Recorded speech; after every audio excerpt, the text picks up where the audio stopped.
Assalamualaikum warahmatullahi wabarakatuh. Innal hamdalillah nahmaduhu wa nasta'inuhu wa nastaghfiruh wa na'udzu billahi min shururi anfusina wa min sayyiati a'malina. May yahdihillahu fala mudilla lahu wa may yudlil fala hadiya lahu. Asyhadu an la ilaha illallah wahdahu la syarika lahu wa asyhadu anna Muhammadan abduhu wa rasuluhu la nabiyya wa la rasula ba'dah. Allahumma salli wa sallim ala nabiyyina Muhammad wa ala alihi wa sahbihi wa man tabi'ahum bi ihsanin ila yaumil qiyamah. Ya ayyuhallazina amanu taqullaha haqqa tuqatih wa la tamutunna illa wa antum muslimun. Ya ayyuhan nasu taqu rabbakumul ladzi khalaqakum min nafsin wahidah wa khalaqa minha zawjaha wa batha minhuma rijalan katsiran wa nisaa'a wattaqullaha allazi tasaaluna bihi wal arham innallaha kana 'alaikum raqiba. Ya ayyuhalladzina amanu taqullaha wa qulu qawlan sadida yuslih lakum a'malakum wa yaghfir lakum dzunubakum wa man yuti'illaha wa rasulahu faqad faza fawzan 'azima. Amma ba'du, fa inna asdaqal hadisi kitabullah wa khairul huda huda Muhammad sallallahu alaihi wasallam wa syarrul umuri muhdatsatuha wa kullu muhdatsatin bid'ah wa kullu bid'atin dhalalah wa kullu dhalalatin finnar. Ma'asyiral muslimin rahimani wa rahimakumullah. Bapak Ibu sekalian yang semoga Allah senantiasa memberikan rahmat untuk kita semua. Alhamdulillah, segala puji bagi Allah yang telah menganugerahkan kepada kita nikmat-nikmatnya, yang telah menganugerahkan kepada kita karunia serta rahmatnya, utamanya nikmat iman dan nikmat Islam, nikmat kita beragama di atas tuntunan Nabi kita Muhammad sallallahu alaihi wasallam, serta nikmat di saat ini Allah kumpulkan kita di antara rumah-rumah Allah Subhanahu wa taala dalam rangka untuk thalabul ilmi, dalam keadaan sehat, dalam keadaan memiliki waktu luang, yang semua ini adalah bekal berharga kita dalam menuai kebaikan-kebaikan di sisi Allah Subhanahu wa taala. Betapa banyak kaum muslimin yang tidak bisa memanfaatkan kesehatannya, yang tidak bisa memanfaatkan waktu luangnya untuk meraih kebaikan-kebaikan di sisi Allah Subhanahu wa taala. Maka benarlah sabda Nabi SAW, ni'matani maghbunun fihi ma katsirun minan nas. Banyak manusia yang tertipu dengan dua nikmat yang Allah berikan, yaitu nikmat sehat dan nikmat waktu luang, as-sihah wal faragh. Semoga Allah Subhanahu wa taala mengumpulkan kita di majelis ini dengan niat yang lurus, dengan niat untuk mengangkat kebodohan dari diri kita dan mengangkat kebodohan dari orang lain, sebagaimana yang disebutkan oleh Imam Ahmad bin Hanbal rahimahullah ketika beliau ditanya tentang apa sih niat yang sahih dalam menuntut ilmu. Semoga Allah Subhanahu wa taala menjadikan kita termasuk dalam sabda Nabinya sallallahu alaihi wasallam, man salaka tariqan yaltamisu fihi ilman sahalallahu lahu bihi tariqan ilal jannah. Barang siapa yang berupaya menempuh jalan untuk menuntut ilmu, maka kelak Allah akan mudahkan jalannya menuju surganya Allah Subhanahu wa taala. Amin. Salam serta salawat untuk Nabi kita yang mulia Rasulullah sallallahu alaihi wasallam beserta keluarga beliau, para sahabat serta seluruh kaum muslimin yang dengan setia mengamalkan sunnah-sunnah nabinya hingga yaumul qiyamah. Alhamdulillah jamaah sekalian, kita kembali dipertemukan oleh Allah Subhanahu wa taala di majelis ilmu.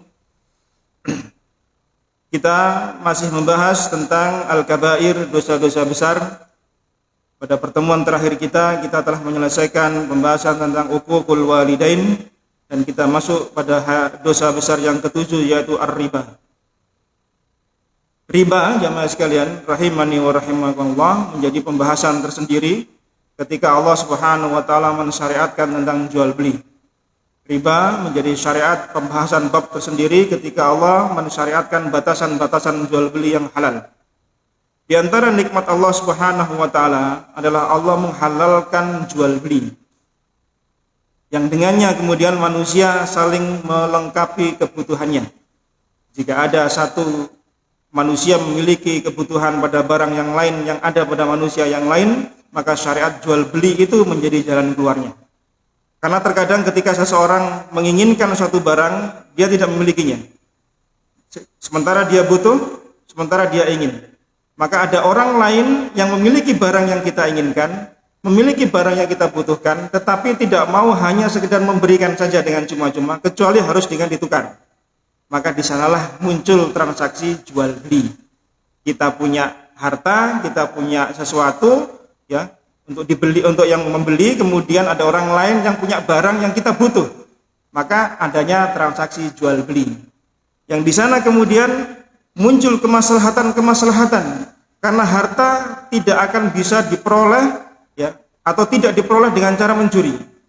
Barang yang kita inginkan tidak diperoleh dengan cara merampok atau mendolimi haknya orang lain. Karena apa? Ada akad jual beli yang halal. Sehingga kemudian kemaslahatan muncul.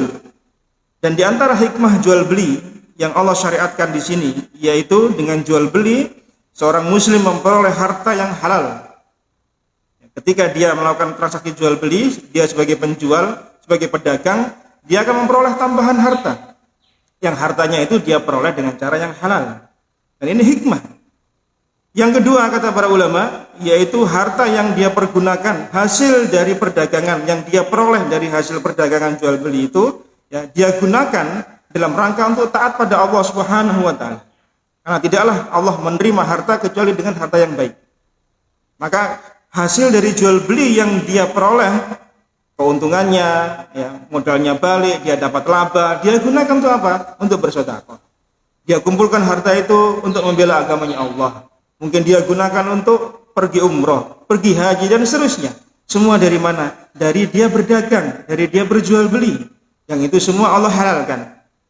Kemudian yang ketiga, kata para ulama, munculnya transaksi jual beli atau perputarannya dalam dunia perdagangan akan muncul apa? Muncul etos kerja seorang muslim, munculnya semangat seorang muslim untuk mengadakan barang, mengolah barang, menjual dan seterusnya. Hingga apa? Mengikis habis yang namanya kemalasan dan pengangguran. Ya, karena di dalam Islam pekerjaan apa saja Allah halalkan asal tidak melanggar syariat Allah Subhanahu wa taala. Maka ketika transaksi jual beli Allah halalkan dengan berbagai macam pernak-perniknya, muncul apa? Muncul kreativitas. Apalagi di musim pandemi seperti sekarang ini, ya, sebagian orang yang mungkin ter-PHK, terkurangi penghasilannya dan seterusnya, muncul ide-ide kreatif. Dan itu bisa kita jumpai di tengah masyarakat kita. Bagaimana banyak para pedagang dengan berbagai macam dagangannya. Ya. Nah itu apa? Adalah salah satu hikmah dari transaksi jual beli yang Allah syariatkan. Demikian juga apa?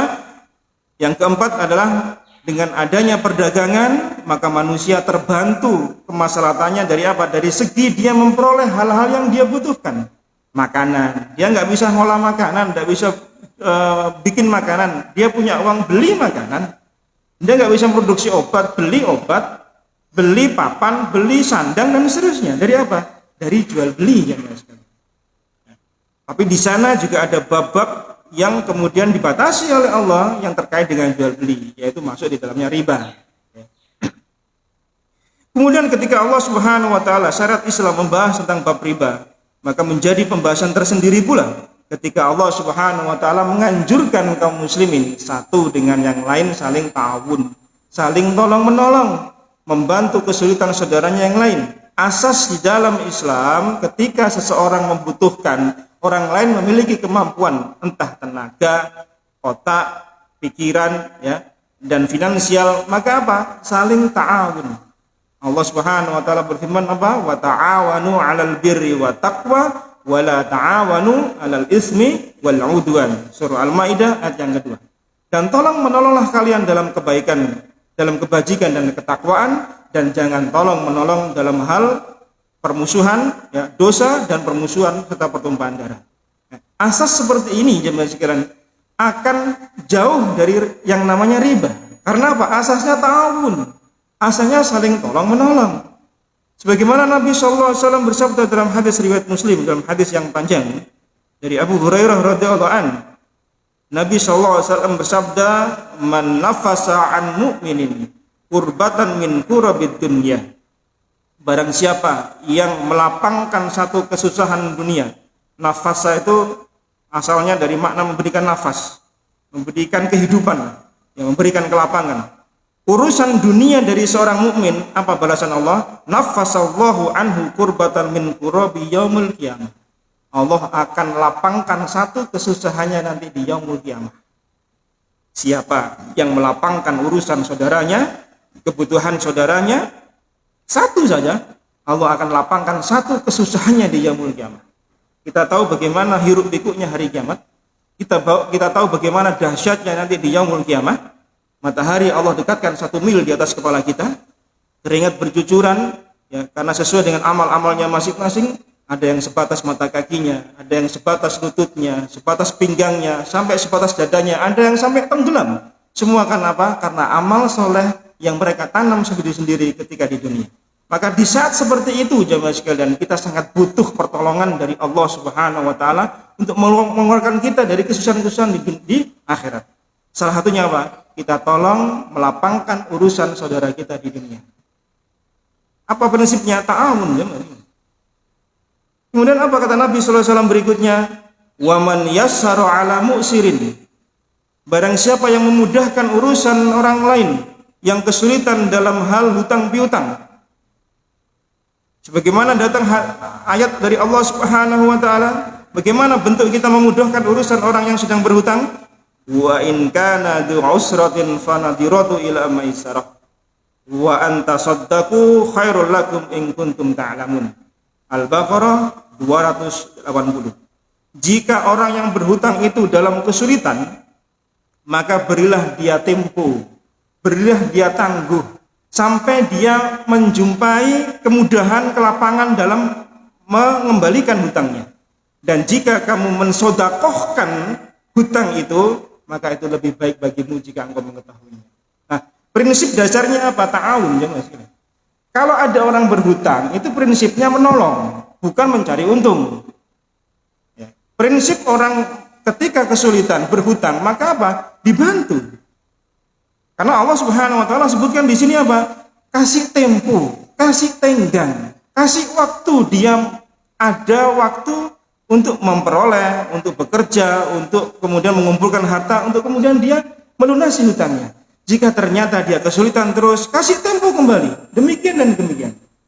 Dalam hadis riwayat Imam Ahmad, kata Nabi SAW secara makna, yaitu barang siapa yang menangguhkan tempo hutang saudaranya, maka setiap harinya Allah berikan pahala sedekah sebesar hutang yang dia tangguhkan. Subhanallah. Ada saudara kita yang berhutang 1 juta misalnya. Janji tanggal 1 dilunasi, ternyata pas tanggal 1 dia minta tempo pada kita. Mohon maaf Pak, Bu, saya ada kesulitan, masih ada kebutuhan yang lain, saya minta tangguh 1 bulan ke depan. Ya, oke, silakan saya tangguhkan 1 bulan. Maka selama 1 hari, 1 bulan ke depan, 1 harinya kita dihitung bersedekah 1 juta, 1 juta, 1 juta selama 30 hari. Subhanallah. Siapa yang mampu bersedekah 1 juta seharinya? Ini rahmat dari Allah Subhanahu wa Ta'ala. Kalau kemudian tempo berikutnya dia minta tangguh kembali, maka tangguhkan, maka dia mendapatkan 2 kali sedekah nilai dari apa yang dia pinjamkan. Kalau ingin pahala lebih besar lagi apa? Sedekahkan sebagian atau seluruhnya. Tidak Pak, tak lunas, silakan tak anggap lunas sajalah. Panjenengan bayar separuh atau seluruhnya, silakan. Apa yang terjadi? Allah akan berikan kita naungan di yaumul qiyamah yang tidak ada naungan kecuali naungan dari Allah Subhanahu wa Ta'ala. Tidak hanya bernilai sedekah, tapi bernilai naungan di sisi Allah Subhanahu wa Ta'ala di yaumul qiyamah. Dengan apa? Sedekah. Tak bebaskan, entah sebagiannya, entah seluruhnya. Prinsipnya apa? Ta'awun. Jadi bukan ambil untung. Wah, mumpung dia butuh, saya punya modal, saya tinggal ongkang-ongkang kaki, saya dapat bati, saya dapat laba. Enggak. Orang muslim bukan itu. Pikirannya ke depan. Jangkauannya, visi misinya ke yaumul qiyamah. Saya tolong saudara saya, maka saya akan ditolong oleh Allah di hari kiamat ketika saya butuh syafaatnya Allah Subhanahu wa Ta'ala. Itu prinsipnya. Maka apa kata Nabi SAW ketika Nabi tadi bersabda, "Wa man yassara 'ala mu'sirin." Barang siapa yang memudahkan urusan hutang saudaranya, yassarallahu alaihi fid dunya wal akhirah. Kalau tadi ketika melapangkan satu urusan di dunia, Allah lapangkan satu kesusahannya di akhirat, Maka untuk urusan hutang ini Allah mudahkan, lapangkan urusannya fid dunya wal akhirah. Dua keutamaan yang Allah berikan bagi siapa yang memberikan tempo tangguh saudaranya untuk urusan hutang. Siapa yang tidak ingin, jemaah sekalian? Kalau orang hanya berpikiran di dunia, mungkin hanya dia mendapatkan laba-laba yang sifatnya mungkin jadikan riba. Ya, ini tentu berbahaya. Kemudian apa kata Nabi sallallahu alaihi wasallam berikutnya? Wa man satara musliman satarallahu fid dunya wal akhirah. Barang siapa yang menutupi aib saudaranya, tidak diumbar, tidak dibuka di hadapan publik, tidak disebarluaskan, maka Allah akan tutup aibnya di dunia dan di akhirat. Jadi kalau kita tahu ada saudara kita memiliki aib, tutupi, jangan disebarluaskan. Kalau kita mampu menasihatinya, kita mampu beramar ma'ruf kepadanya, monggo dipersilakan. Tapi setelah itu jangan kemudian menceritakan pada orang lain. Itu sak tuturi, si pancet ae wong. Katanya diam-diam tapi nyebarkan, ya sama saja itu. Ya.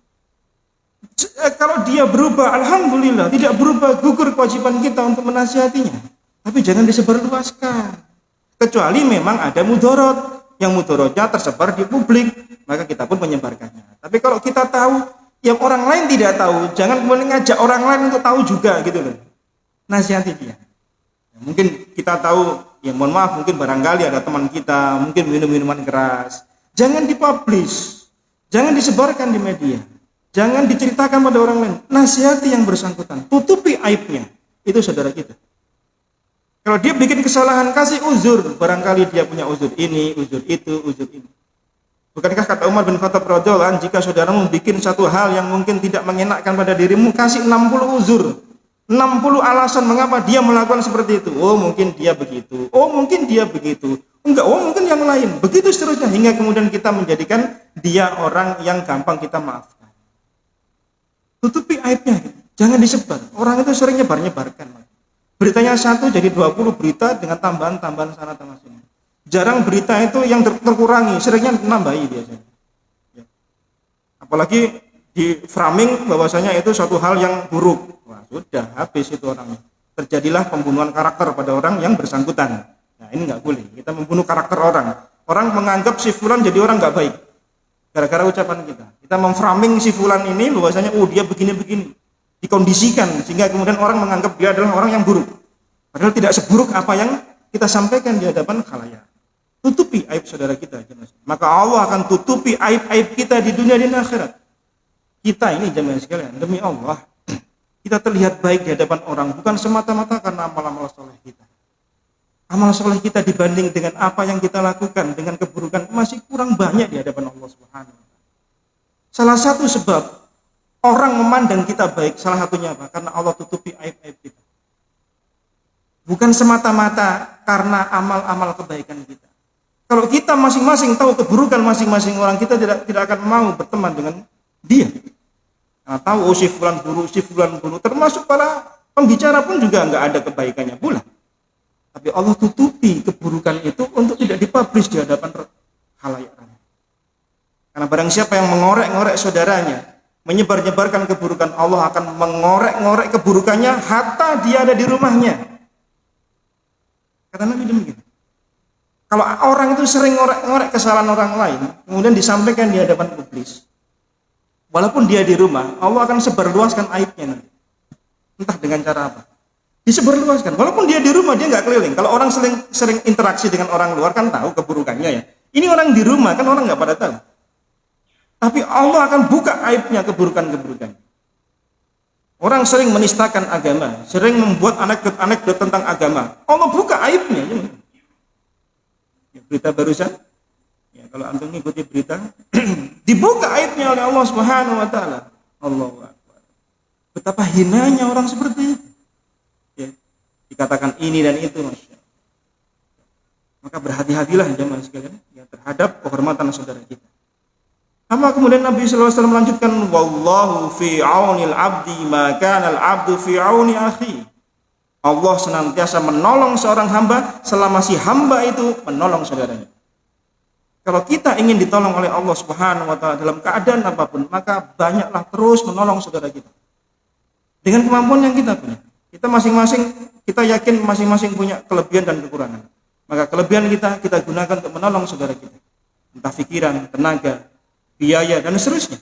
Semua gunakan. Maka ini akan menjadi penolong kita nanti oleh Allah Subhanahu wa taala.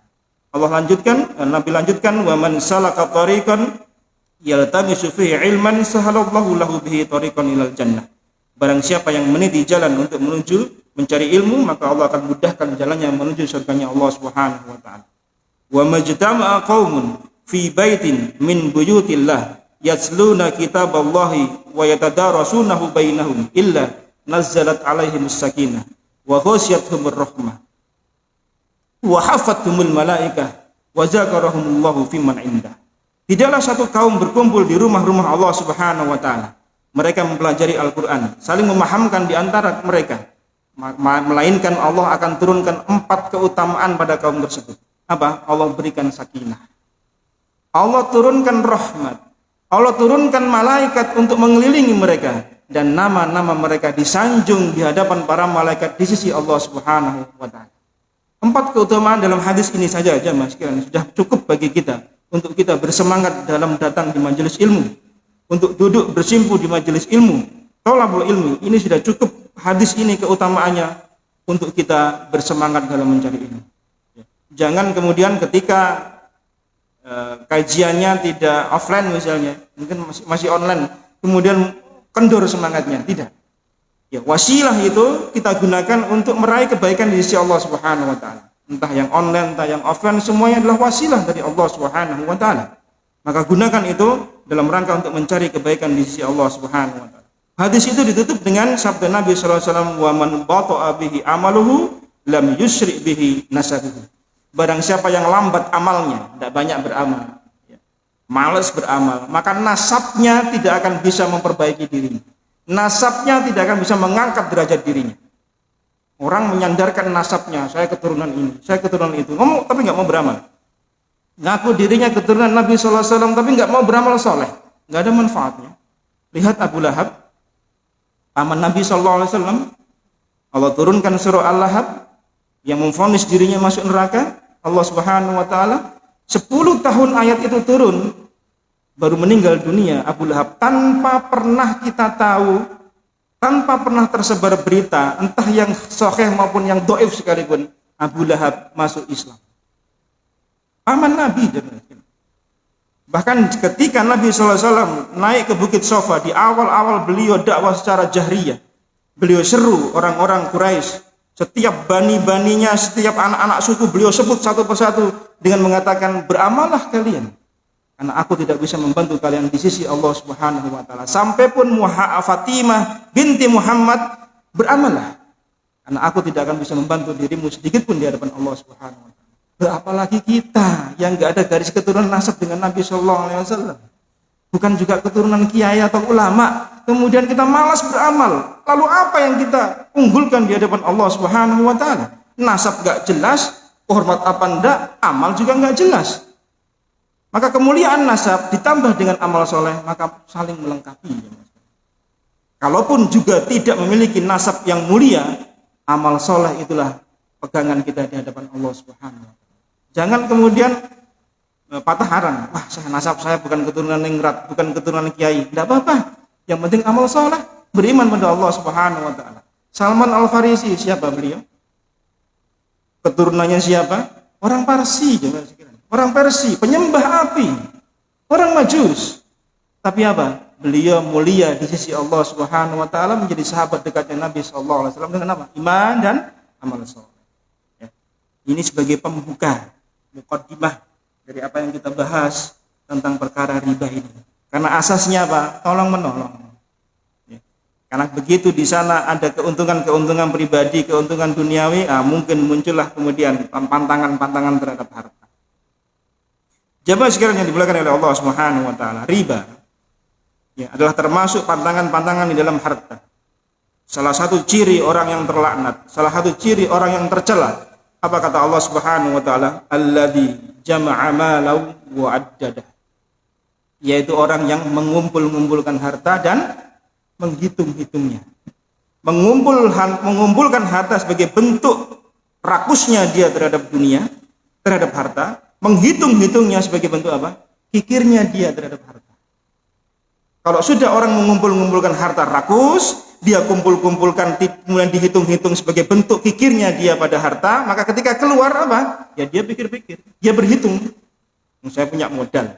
Ada orang kesusahan, saya modali dengan bahasa halusnya dimodali, saya ongkang-ongkang, kemudian 1 bulan dapat sekian persen.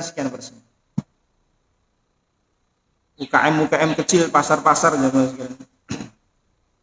juta itu sama pemodalnya diberi tenggang waktu 50 hari, kembali tambah 250, 50 hari. Ya, modal 1 juta itu kembali 50 hari itu 250. Berapa persen itu? Ya. Berapa persen sudah yang diperoleh? Seolah-olah wah sidik 50 hari nambah orang 50 modalnya sudah balik. Orang yang meminjami tidak mau tahu kita bangkrut, kita untung, tidak mau tahu. Yang penting 1 juta 150 balik. Entah yang berusaha gulung kuming kayak apa, tidak mau tahu. Itu buruknya sistem riba. Jamaah sekalian yang dimuliakan oleh Allah Subhanahu wa taala. Riba secara bahasa diambil dari kata roba. Maknanya tumbuh dan bertambah. Dalam lisanul Arab, riba itu diambil dari kata roba yarbu, tumbuh dan bertambah.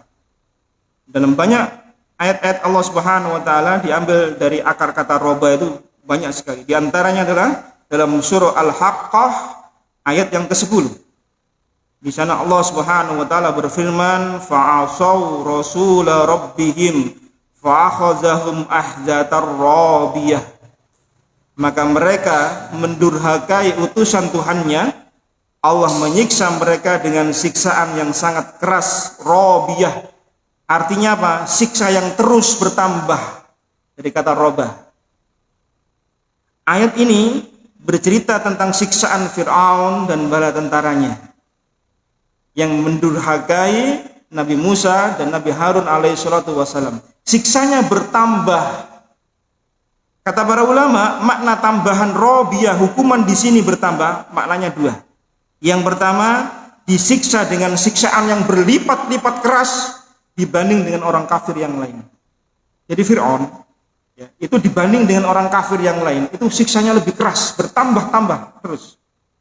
Robiyah. Makna yang kedua apa? Hukuman Fir'aun dan bala tentaranya ketika Allah tenggelamkan di Laut Merah. Kondisinya tentu kan tidak mengenakkan. Orang tenggelam ya seperti itulah kondisinya. Itu Allah terus sambungkan hukumannya sampai di yaumul kiamah.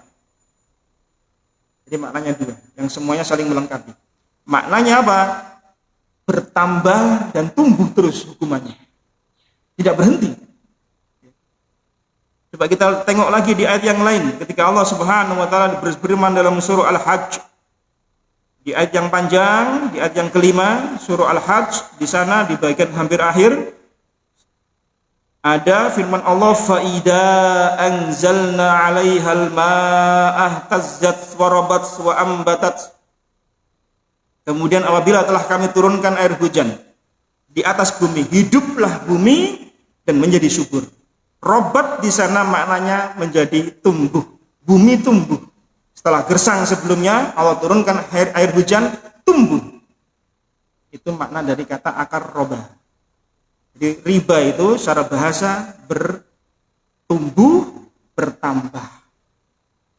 Secara istilah, para ulama banyak memberikan definisi yang saling melengkapi satu yang lain. Kalau kita sebutkan satu persatu mungkin jadi bingung, kita ambilkan satu saja dari definisinya Ibnu Qudamah. Ibnu Qudamah memberikan definisi riba adalah az-ziyadatu fi asya'a mahsusah. Az-ziyadatu fi asya'a mahsusah, penambahan ziyadah ya, pada barang-barang komoditas yang khusus. Jadi tidak semua barang komoditas itu menjadi barang riba. Ya. Tapi ada yang khusus, yaitu yang bertambah, tambahnya juga secara khusus. Maksudnya apa tambahan secara khusus? Yaitu yang secara syar'i diperoleh dengan cara penjualan penukaran atau peminjaman yang berkaitan dengan benda-benda ribawi. Penambahannya itu diperoleh dengan cara penjualan, menukar, atau meminjam yang terkait dengan barang-barang ribawi. Termasuk di dalamnya adalah transaksi hutang piutang. Apa saja barang-barang ribawi itu? Dalam hadis Muslim nomor 1584 dari sahabat Sa'id Al-Khudri radhiyallahu anhu ada 6. 1 emas, 2 perak, 3 gandum yang halus, 4 gandum yang kasar, 5 kurma, dan 6 garam. Lalu bagaimana dengan yang tidak termasuk 6 ini? Maka jika ilahnya, sebabnya sama, maka dimasukkan di dalam 6 ini. Contohnya apa? Uang. Ya, uang kertas kita, uang kartal kita, itu kan bukan emas, kan bukan perak. Tapi ilahnya sama tidak, tujuannya sama. Emas di masa dahulu digunakan untuk apa? Alat tukar, alat beli. Ya. Ketika ada penambahan, ada penangguhan tempo dan seterusnya, muncul tambahan, masuk riba. Nah, sekarang apa ada orang yang jual beli dengan emas? Kan tidak ada. Pakai apa sekarang? Uang kartal, uang kertas, uang logam. Ya uang kita yang kita pakai sehari. Maka uang pun masuk pada harta komoditas ribawi. Maka kalau ada orang mengatakan, oh saya kan jualan juga gitu. Jualannya apa? Uang. Saya punya modal, ya, habis mungkin dapat warisan atau jual tanah atau apa gitu ya. Ongkang-ongkang, kemudian dapat uang, ada orang butuh, butuh enggak? Saya kasih modal. Saya punya barang nih. Saya jual jasa, jasanya apa? Uang. Komoditas riba. Kecuali kita punya apa? Barang-barang yang diperjualbelikan. Itu baru namanya jual beli. Nah kan orang-orang yang pelaku riba mengatakan apa? Jual beli sama dengan riba. Padahal bedanya jauh sekali. Beda orang jual beli dengan riba jauh jelas. Orang jual beli sebagai penjual ya, karena dia pedagang ini sini. Atau kita tahulah pedagang bagaimana. Dia membeli pulaan barang, dia mengolah, ya. Potensi rugi ada tidak? Rugi. Ada potensi rugi itu ada. Orang pelaku yang jual, yang punya harta riba, ada potensi rugi? Hampir-hampir nggak ada. Yang rugi orang yang pinjam sama dia. Kalau orang jual beli, pedagang, dia susah loh jamaah sekalian. Ya, kita tahu bagaimana yang masak, yang beli barang pulaan. Belum nanti kalau makalahnya yang kita jual misalnya tidak laku, basi, kadaluarsa, potensi kerugian besar. Lalu kemudian orang pelaku riba mengatakan, oh sama, saya juga pelaku perjual beli sama. Saya punya modal apa? Uang. Digunakan untuk apa? Transaksi jual beli. Nah ini tentu satu hal yang menyelisih syariat Allah Subhanahu wa Ta'ala. Apa kata Nabi SAW terkait dengan barang-barang ribawi itu? Yaitu barang siapa yang menambah atau minta tambahan, maka ia telah berbuat riba. Ya, orang yang ngambil tambahan atau memberinya sama-sama dosa. Dosanya sama. Yang memberi, yang diberi sama pelakunya, pemakannya, dan yang memberinya sama, dosanya sama. Dosanya sama. Maka diambil 2 hal terkait dengan hadis ini di Muslim nomor 1584 tadi terkait dengan barang-barang ribawi tadi. Yaitu apa? Jika barangnya sejenis ditukar, ya, emas dengan emas misalnya, maka apa yang terjadi? Harus memiliki 2 syarat. Syaratnya cash dan tidak boleh ada kelebihan takaran atau timbangan, harus sama. Misal kurma, kita punya kurma yang bagus, kurma apa? Ajwa ya. Berapa sekilonya itu? 500 lah katakan ya. Di bawah kurma itu banyak kan grade-nya, ada yang sukari dan seterusnya. Katakan mungkin 200 lah. Berarti kalau satu kurma ajwa untuk didapatkan dari kurma yang lain, berapa dia harus menambahnya? Lebih dari sekilo. Karena apa? Yang punya kurma ajwa merasa loh harga kurmaku kan mahal. Kok kamu beli tukar dengan harga dengan kurma yang levelnya di bawah saya? Tambah dong. Saya punya 1 kurma ajwa, tambahkan 2 kilo sukari misalnya. Sekilonya berapa? Tambahan riba. Karena barangnya sejenis. Ya. Bagaimana bisa keluar dari kasus seperti ini? Maka kata para ulama apa? Yang punya sukari, yang nilai kurmanya di bawah ajwa, dia jual dahulu. Dapat uang kan? Tambahkan sekian-sekian, belilah kurma ajwa. Berbeda takaran, tapi masih dalam suatu sebab, maka diperbolehkan. Beli kurma ajwa 500.000, butuh uang 500.000, dikurskan 500 ini dapat 2,5 kilo misalnya, maka bedakan ukurannya. Tapi ketika sudah jadi uang tidak mengapa. Yang tidak boleh kalau barangnya sejenis. Emas 24 karat tukar, kita punya 18 karat emas, pengen dapat yang 24 karat. Yang 24 karat kira-kira minta tambah enggak? Minta tambah, rugi dong dia 24 100%, kita cuma 18 karat, minta tambahan dong sekian ribu misalnya, tambahannya riba. Supaya kita dapat yang 24 karat, yang 18 kita jual dulu. Dapat, kurang kan? Ya tambahin sendirilah uangnya, belilah yang 24 karat. Itu cara keluar dari permasalahan seperti itu sebenarnya. Tapi orang-orang kan tidak mau, ya Mas, gitu. Nggak mau, barangnya kudu podo.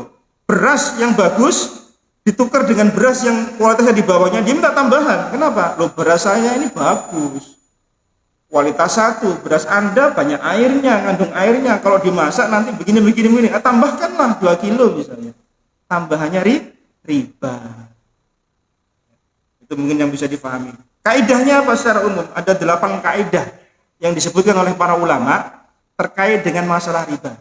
Saya bahas satu saja, biar nanti waktunya bisa cukup.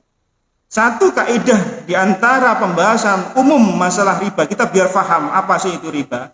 Satu yang sering disampaikan oleh para ulama, dan ini diambil dari sebuah hadis yang hadisnya dhaif, ya, derajat hadisnya dhaif tapi maknanya benar. Dipakai oleh para ulama untuk menjadi kaidah dalam menentukan apakah itu riba apa tidak. Apa kata kaidah tersebut? Disebutkan kullu qardin jarra manfaatan fahuwa riba.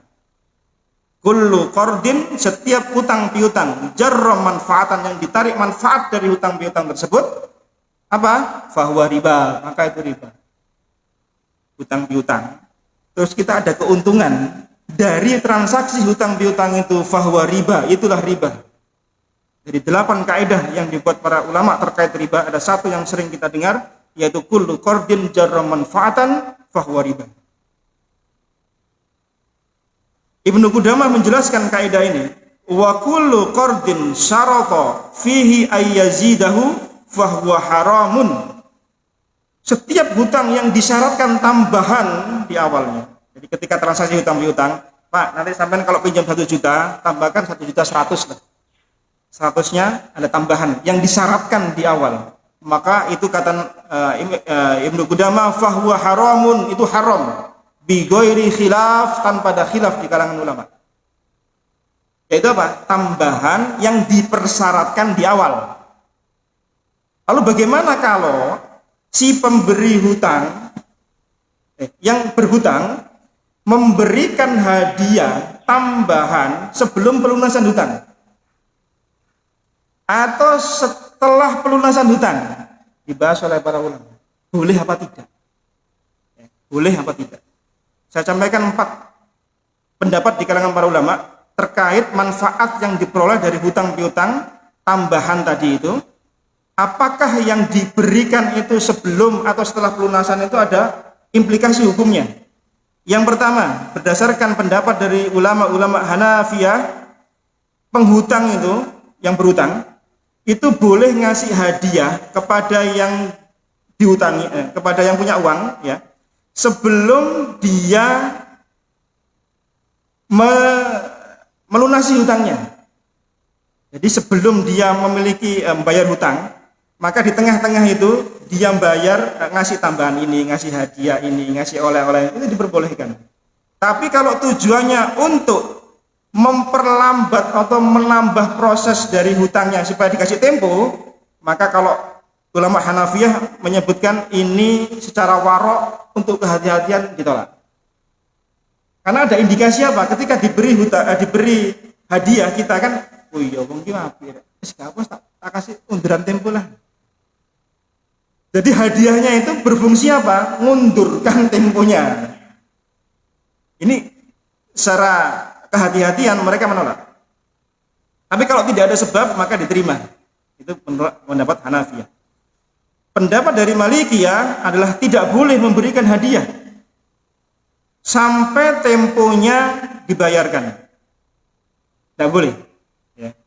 Tapi jika sudah terpakai harus diganti. Jadi hadiah yang kita sudah makan misalnya gitu ya, sudah kita pakai, ternyata tujuannya untuk memperlambat temponya sebelum dibayar, maka harus dikembalikan.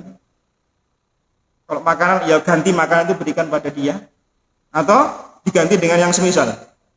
Itu pendapat dari Malikiyah. Pendapat Syafi'iyah boleh secara mutlak ngasih hadiah baik belum lunas maupun setelah lunas. Bebas. Pendapat yang keempat dari pendapat Hanabilah adalah tidak boleh memberikan hadiah kepada yang memberi hutang sebelum pelunasan. Kalau diberikan itu sebagai bentuk hadiah yang dia sudah terbiasa memberikan, saling memberi hadiah, maka tidak mengapa. Ya. Tapi kalau tidak ada, sebelumnya nggak tahu ngasih hadiah, moro-moro, ujuk-ujuk dia berhutang, kok sebelum lunas kok dia sering ngasih hadiah. Hadiahnya ini adalah pertanda dari tambahan hutang yang akan kita tagih nanti. Maka ini ditolak. Tidak boleh. Ya. Kecuali apa? Kecuali kalau pemberiannya itu setelah pelunasan. Itu boleh, kata mereka. Jadi misalnya waktu melunasi ya, kita bawa sesuatu di luar dari pokok hutang yang kita bayarkan. Maka ini menurut Hanabilah diperbolehkan berdasarkan asar-asar dari para salafus soleh, dari para sahabat Nabi sallallahu alaihi wasallam yang memperlakukan hal seperti itu. Mereka mendapat hadiah dari siapa? Dari si fulan. Si fulan apa? Yang berhutang kemarin. Dia sudah bayar, maka diterima. Kalau mereka menerimanya sebelum pelunasan, maka anggap hadiah itu sebagai cicilan dari hutang yang dia bayar. Hitung. Jadi kalau kita dapat hadiah nih ya, parcel misalnya, dia punya hutang sama kita, hitung parcelnya berapa, nanti kuruskan sama hutang yang dia bayar. Kalau masih ada sisa, tagih sisanya saja nanti kalau pas pelunasan. Karena hadiah tadi dianggap sebagai cicilan dia bayar hutang, bukan hadiah loh ya. Ini kehati-hatian dari ulama Hanabilah, dan menurut pendapat yang kuat adalah pendapat yang keempat ini. Untuk kehati-hatian, jangan menerima hadiah kalau itu belum lunas. Kalaupun diterima, anggap itu cicilan. Kurskan dengan apa yang kita hutangkan sama dia. Dia punya hutang 1 juta. Kita dikasih parcel seharga 200 katakanlah. Dengan berbagai macam sembako dan seterusnya. Hitung kurangi 200. Nanti nagihnya 800 saja. Loh, kok 800 Pak? Iya, sampean dulu pernah ngasih saya parcel. Nilainya 200. Tak anggap itu cicilan. Bukan hadiah. Ini yang lebih menenangkan hati kita. Tapi kalau pelunasannya hadiahnya setelah pelunasan, sepakat diperbolehkan. Sebagaimana datang hadis sahih dari Nabi sallallahu alaihi wasallam ketika datang seseorang menagih hutang pada beliau kambing seumur 6 bulan kalau tidak salah. Kemudian Nabi memerintahkan Abu Rafiq yang saat itu ada di dekat beliau, cari di Baitul Mal kambing seusia itu. Diublek-ublek di Baitul Mal enggak nemu kambing yang usia gitu. Ya Rasulullah, ada kambingnya di atasnya itu usianya. Berarti harganya lebih mahal. Ambil. Berikan pada dia. Sebaik-baik orang yang melunasi hutangnya adalah yang dia memberikan tambahan ketika dia melunasi. Jadi tidak apa-apa. Asal apa? Tidak ada syarat di awal. Jadi kalau yang pinjam itu tidak mensyaratkan, nanti sampai tambahi Pak ya, sampai naikkan harganya, baik takarannya, pemisalannya, atau dari segi kualitasnya, maka ini tidak boleh. Tapi kalau dengan kerelaan hati yang berhutang sebagai bentuk kebaikan yang telah diberikan saudaranya kepada kita, tanpa dia mensyaratkan loh ya, maka itu diperbolehkan. Tidak mengapa. Karena Nabi melakukan demikian. Beliau memberikan harga kambing lebih mahal daripada ketika beliau berhutang dengan orang tersebut. Ya. Dan ini ulama sepakat seperti itu. Jadi yang tidak diperbolehkan apa? Yang disyaratkan di awal. Nah, termasuk pada kategori yang disebutkan oleh Imam Ibnu Qudamah tadi di awal, yaitu setiap hutang piutang yang dipersyaratkan apa? Tambahan ketika melakukan transaksi.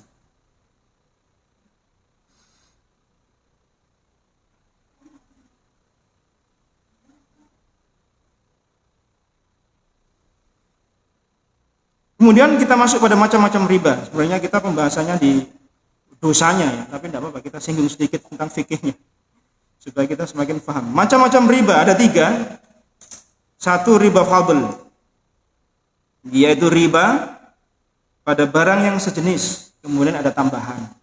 Tadi kita bahas barang-barang ribawi tadi, ya, ada tambahan emas dengan emas, ya, kadarnya lebih tinggi, dia minta tambahan pada kadar yang lebih rendah, maka riba. Ya, riba fadl pada barang yang sejenis, beras atau gandum. Kalau kita kan beras bukan gandum ya. Atau kita tukar uang, nah, yang sering terjadi kalau hari raya itu. Ya. Hari raya itu kita tukar uang baru, kemungkinannya 2. Kita dapat uangnya seutuh dengan yang kita tukarkan, 100.000 berarti dapat 1 juta, berarti dapat 10 ribuan. Satu gepok itu ya. Itu bisa berkurang nilainya atau tetap utuh 1 juta, tapi kita apa? Nambah. Yang sering terjadi nambahnya, bukan berkurangnya. Ya, itu yang sering terjadi. Maka ini riba. Karena apa? Karena nilainya sejenis. Uang dengan uang. Ya, nggak bisa dikatakan yang punya uang nuker itu loh, saya kan capek ngantri di Bank Indonesia. Ya, alasannya kan gitu. Sehingga kemudian dianggap sebagai jual jasa. Ya, tentu tidak benar. Analog seperti ini tidak benar. Ya. Uang tetaplah uang. Dia bukan komoditas jual beli gitu loh. Uang itu bukan komoditas jual beli, dia komoditas ribawi, nggak bisa diperjualbelikan. Kecuali ilahnya berubah, boleh tambahan. Contohnya apa? Kita tukar dolar atau real dengan rupiah, beda nggak nilainya? Berbeda. Kalau disamakan 1 real dengan 1 rupiah mau? Ya nggak mau lah orang yang punya 1 real, rugi lah. 1 realnya berapa? 4.000 rupiah kalau nggak salah. Akan beda kan nilainya, maka ini diperbolehkan. Karena apa? Ilahnya apa? Bendanya beda, ilahnya sama. Tujuannya untuk alat tukarnya sama. Tapi kalau emas dengan emas, uang dengan uang yang sama jenisnya, maka tidak boleh ada penambahan atau pengurangan. Tukar 1 juta, ya kasih 10-an ribuan utuh 1 juta nilainya, bukan dilongi 1. Ongkos administrasi Pak, uang jasa, ngantri di BI misalnya. Orang kalau ngantri, kalau antum tahu orang yang ngantri, saya beberapa waktu yang lalu sebelum pandemi itu lewat di daerah, itu ngantrinya subuh jam ini. Betul kan? Di emperannya Bank BI itu, mereka sudah gelayotan di pinggir itu subuh. Subuh itu sudah ngantri. Jadi bank belum buka itu mereka sudah ngantri, itu udah ngantri. Khawatir nanti kekurangan, karena kan dijatah setiap hari kan dijatah. Satu orang berapa, satu orang. Hingga kemudian kalau kita lihat di sepanjang jalan menuju ke arah utara sana, di pinggir itu banyak orang jualan, tukar uang. Kalau antum ke arah utara sono, itu banyak orang pinggir jalan, mulai dari Embong Malang sampai Tugu Pahlawan sampai ke arah Perak sana itu orang jualan banyak. Tukar uang. Mau yang berapa? Antum tergantung punya uangnya berapa. Kenceng-kenceng semua itu. Itu mereka minta tambahan. Tambahan. 100-nya nambah 5.000 itu berapa ya? Berlaku kelipatan. Tergantung uang yang kita tukarkan. Padahal ya jemaah sekalian, uang baru sama uang lama pas dipakai lah ya sama kan? Apa kalau punya uang 10.000 terus jadi makan lu jadi enak gitu? Ya enggak toh, ya sama-sama rasanya. Kita beli batagor 110.000 misalnya dengan uang yang lecek, ya podo rasanya yang ngono. Cuma ketika dipegang kok rasanya enak gitu aja. Apalagi anak-anak gitu ya, datang hari raya unjung-unjung bawa dompet dimasukin itu kenceng-kenceng itu, keluar dari rumah yang di ujung-ujung dihitung ya. Nanti start sama ibunya. Mereka itu kalau dapat hari raya ini di luar musim pandemi ini ya, masya Allah. Saya lihat sendiri dengan mata kepala sendiri, keluar dari rumah saya cek ngitung 200, 500. Ya Allah, anak kecil zaman sekalian muter sak kampung sak perumahan 300 dino. Allah. Ngerapoki orang jamaah itu satu itu. Ya kita nyenangkan mereka lah ya. Ya di rumah kadang juga menyediakan uang-uang kayak gitu. Saya titip ke teman yang saudara yang biasa nukar uang, nggak ada tambahan apa-apa, tukar yang 10, yang 20, nggak ada ribanya. Kita tahu soal itu. Jadi mereka pun juga nggak narik biaya sama kita. Cuma tambahannya jasa kalau khair gitu aja.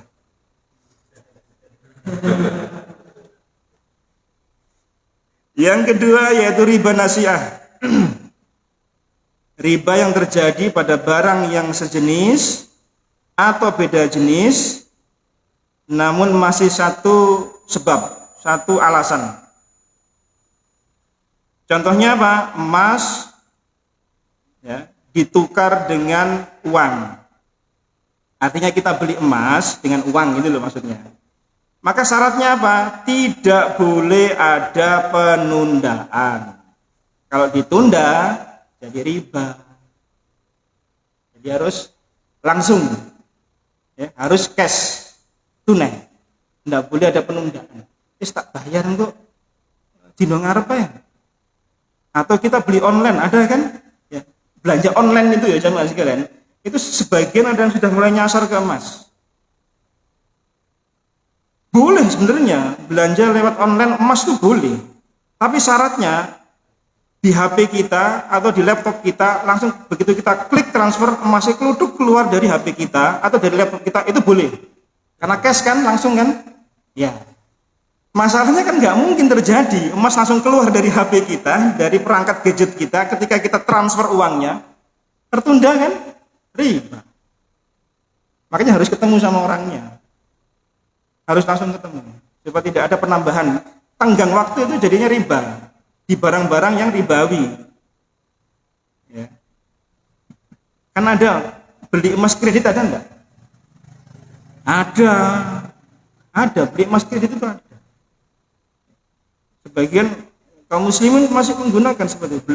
Beli nggak bisa yang sekian gram langsung, dicicil sekian gram, dibayar sekian gram.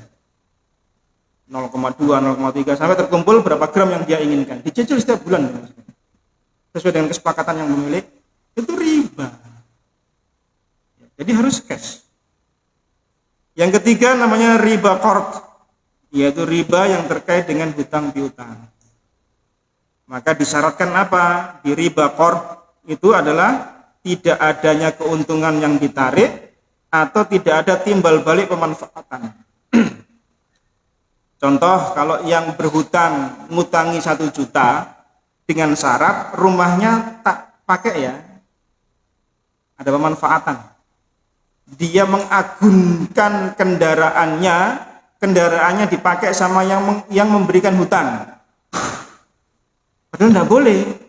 Barang jaminan, barang gadai itu tidak boleh dimanfaatkan oleh orang yang memiliki uang. Karena dia ada manfaat yang diambil dari barang yang dia hutangkan. Tidak boleh.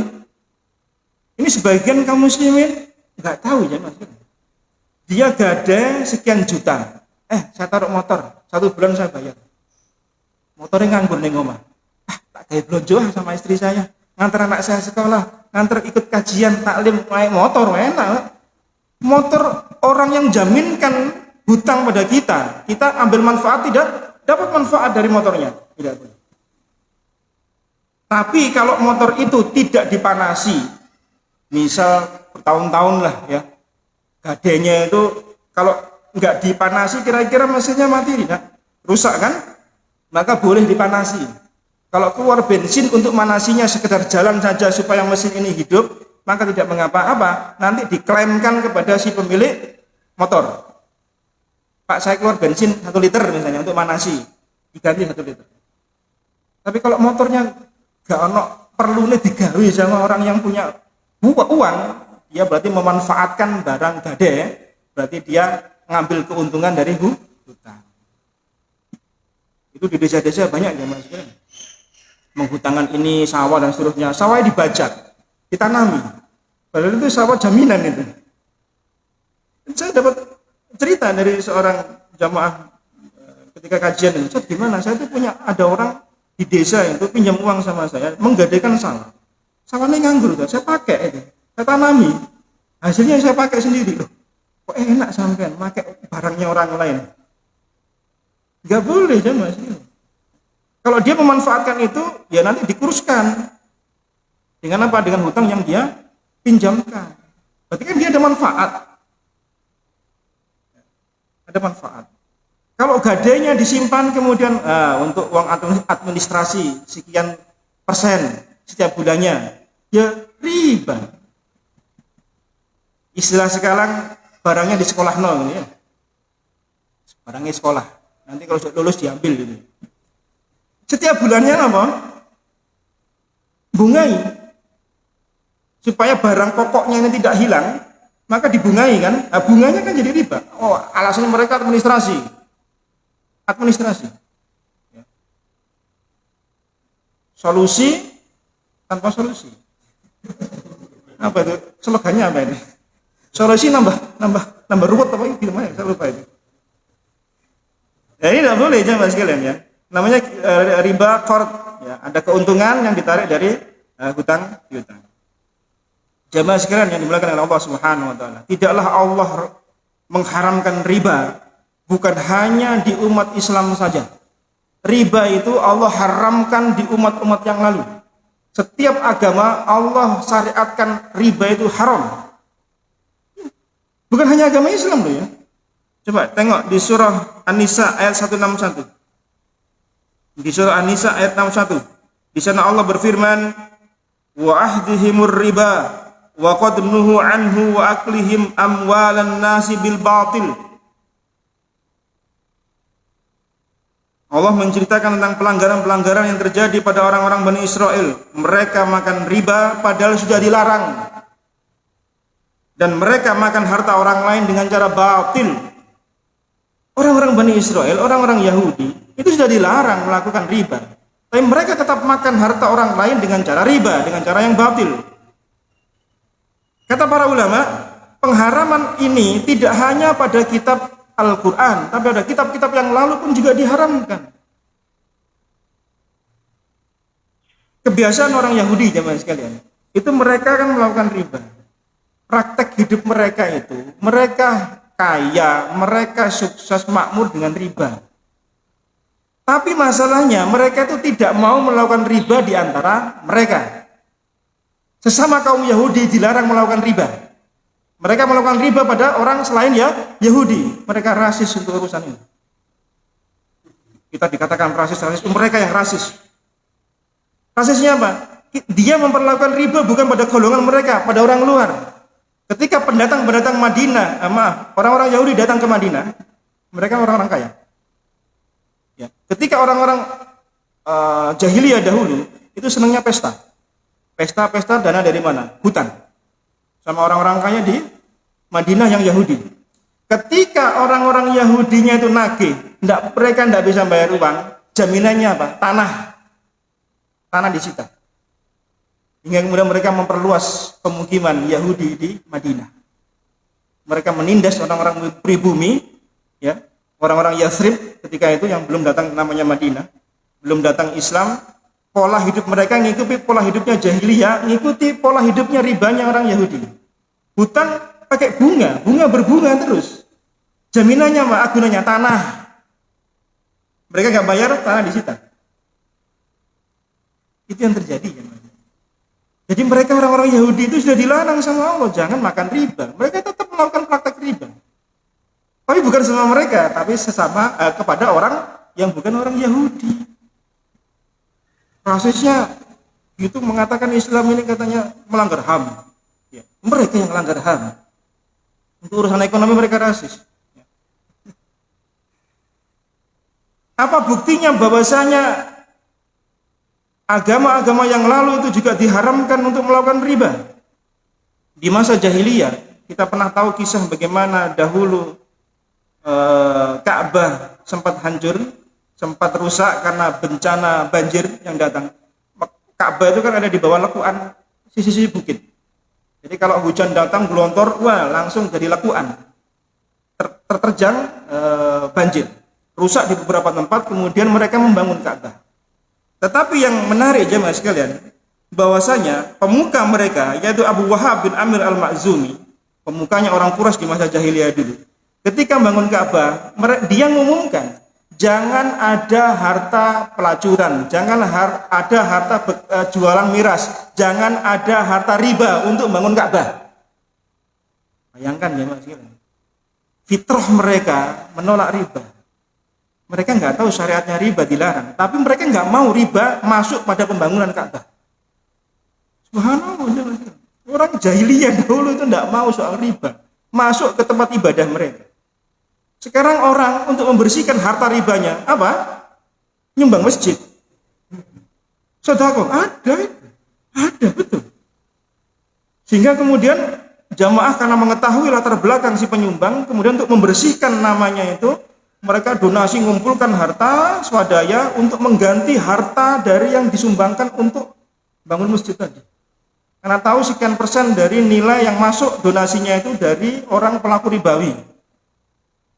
Alasannya apa? Ya tadi membersihkan harta ribanya. Sedekah. Nggak bisa. Harta riba nggak akan bisa dibersihkan dengan cara sedekah. Nggak diterima sama Allah Subhanahu wa Ta'ala. Dia harus dimanfaatkan untuk apa? Untuk kepentingan publik, bukan untuk tempat ibadah, dan tidak berharap dapat pahala dari sedekahnya. Pergi haji, pergi umroh, jihad dengan harta riba nggak diterima sama Allah Subhanahu wa Ta'ala. Hukuman bagi pelaku riba, jemaah sekalian. Karena kita masuk di babnya di buku kita. Hukuman bagi orang yang melakukan riba tidak hanya fid dunya tapi juga di akhirat. Ada 5 fase dosa hukuman bagi orang yang melakukan riba. 5 fase kehidupan yang kita lalui itu semuanya dihukum oleh Allah Subhanahu wa Ta'ala.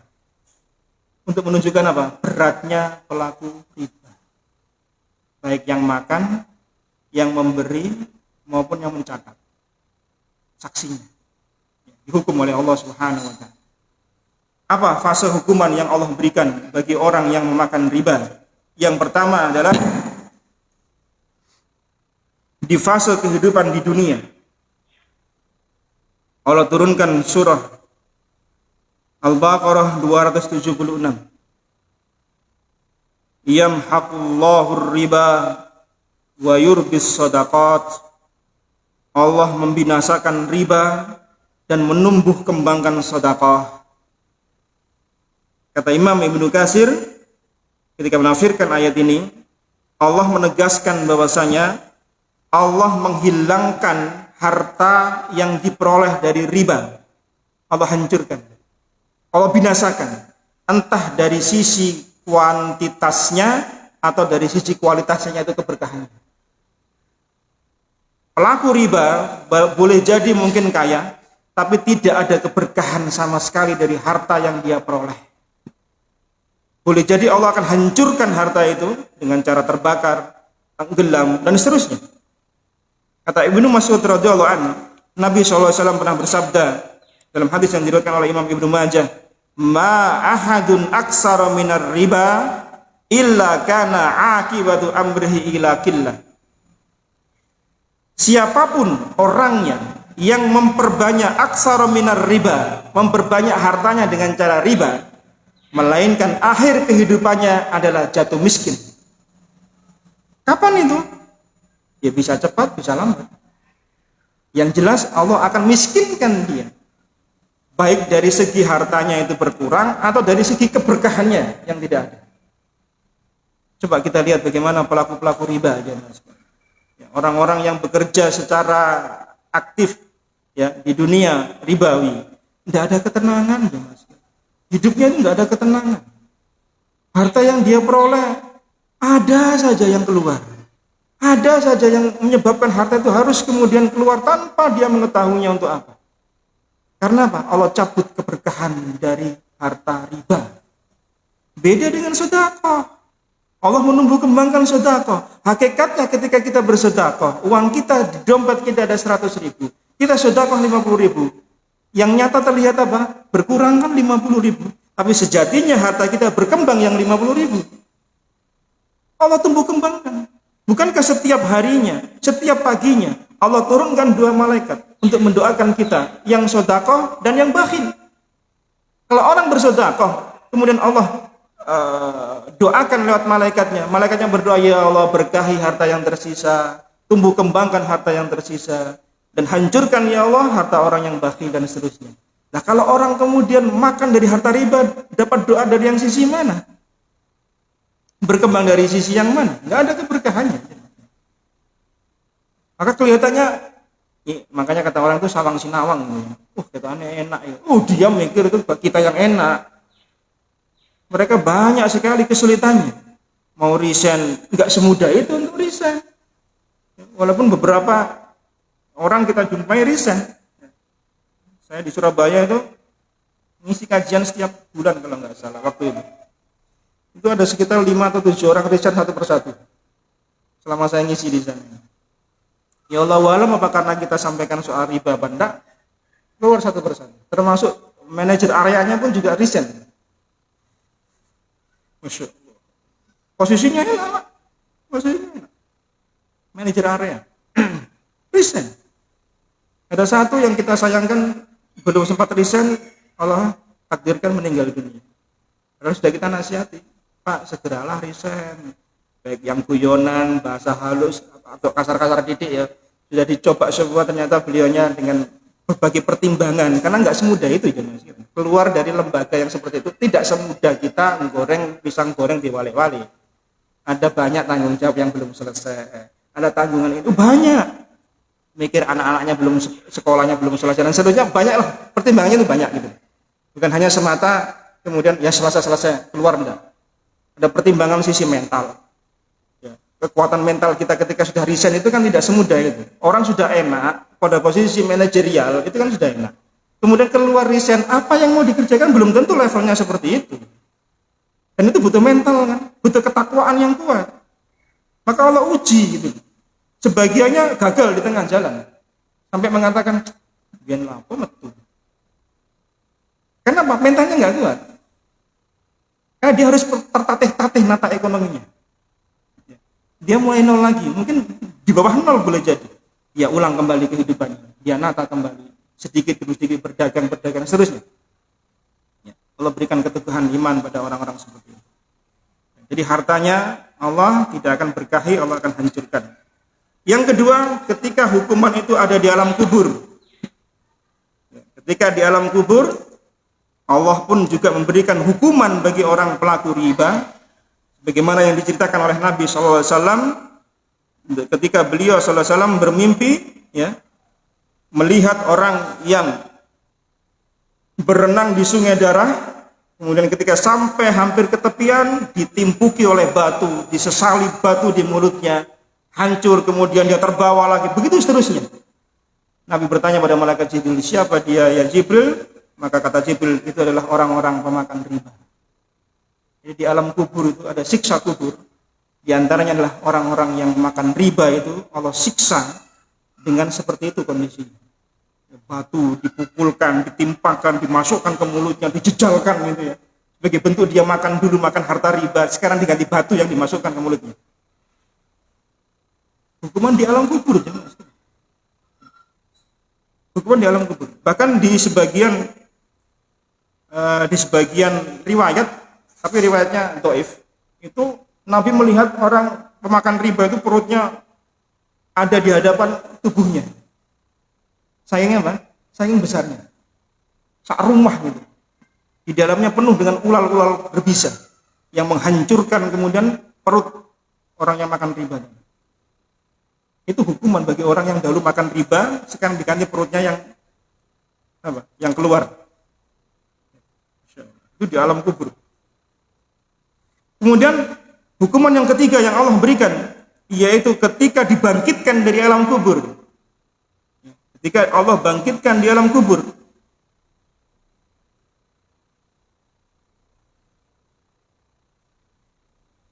sebagaimana yang tertera dalam kitab kita di awal, di halaman depan, alladzina ya'kuluna riba la yakumuna illa kama yakumul ladzi yatakhabbathu syaitan minal mas. Itu Allah berikan hukuman bagi orang pelaku riba ketika dibangkitkan di alam kubur. Mereka tidaklah bangkit kecuali dalam keadaan sebagaimana orang yang sedang punya penyakit gila. Yang lain bangkit di alam kubur dengan berjalan, dengan berlari.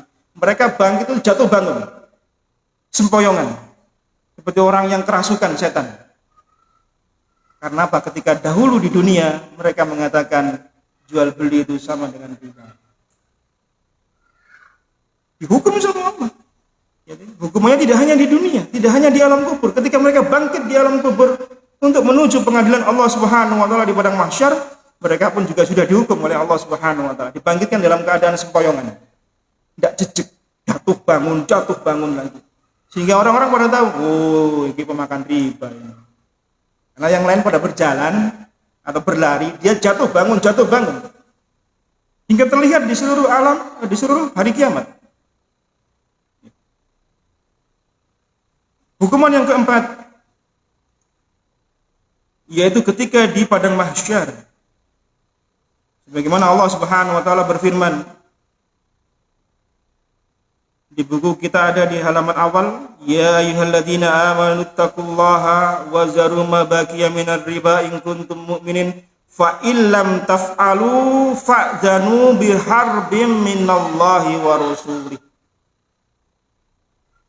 Dan Allah jelaskan, wahai orang-orang beriman, riba itu haram, tinggalkan.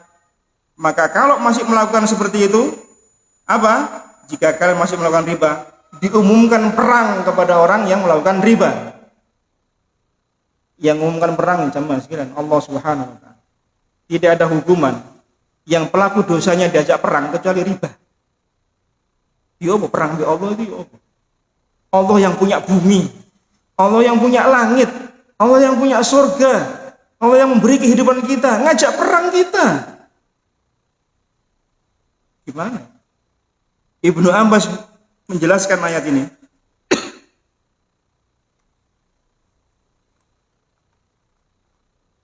Menafsirkan Al-Baqarah 279 itu kata Ibnu Abbas, yuqalu yaumal qiyamati li akalir riba. Besok di hari kiamat dikatakan pada pelaku riba, khudh salahaka lil harb. Ambil senjatamu, ayo perang sama Allah. Ibnu Abbas menafsirkan ayat tadi, suruh ngambil senjatanya pelaku riba itu, perang sama Allah, perang. Jelas kehancuran ya Mas. Hukuman berat loh itu. Kalau tantang perang loh masalahnya. Enggak ada orang yang ditantang perang kecuali pelaku riba. Orang yang durhaka sama orang tuanya enggak diancam perang sama Allah. Orang yang enggak puasa di bulan puasa tanpa ada uzur enggak diajak perang sama Allah. Ini diajak perang. Saking apa? Saking nemeni pelaku riba. Wis dikan ini bolak-balik sik pancet ae. Angel wis. Yang kelima, yang terakhir hukuman yang Allah berikan bagi pelaku riba, yaitu ketika nanti setelah dihisab oleh Allah Subhanahu wa ta'ala. Dalam surah Al-Baqarah pula di ayat ke-275 di buku kita ada di bagian halaman ke-32. Di sana Allah Subhanahu wa ta'ala berfirman, wa man 'ada fa ulaika ashabun nari hum fiha khalidun. Jika mereka mengulangi perilaku riba setelah Allah haramkan, maka orang itu adalah penghuni neraka, hum fiha khalidun. Mengapa mereka menjadi kekal? Karena mereka menghalalkan apa yang Allah haramkan. Mereka menghalalkan apa yang Allah haramkan. Sebab itulah kemudian menyebabkan mereka kekal di dalam neraka. Kan bahaya jamaah sekalian. Di dunia, di alam kubur, bangkit di alam kubur, di padang mahsyar, ketika dihisab pun masih Allah siksa. Allah. Hukuman berat jamaah sekalian bagi pelaku ini. Tapi bukan berarti kemudian tidak ada upaya kita untuk bisa keluar dari riba. Kan begitu. Semangat kita kan keluar dari riba. Semangat kita jemaah sekalian. Allah mudah-mudahan memberikan kemudahan kepada kita, keluasan rezeki pada kita untuk bisa keluar dari riba. Tidak bisa lepas dari debunya riba, kan ada hadis itu ya, walaupun hadisnya dhaif ya. Untuk menunjukkan bagaimana beratnya riba gitu. Apalagi di era modern seperti sekarang ini, tidak ada sektor-sektor yang tidak dimasuki riba, semuanya hampir masuk sektor riba. Tapi insya Allah dengan tekad bulat kita, tekad keras kita, memohon kemudahan dari Allah Subhanahu wa taala, ya. Mudah-mudahan Allah Subhanahu wa taala memudahkan urusan kita.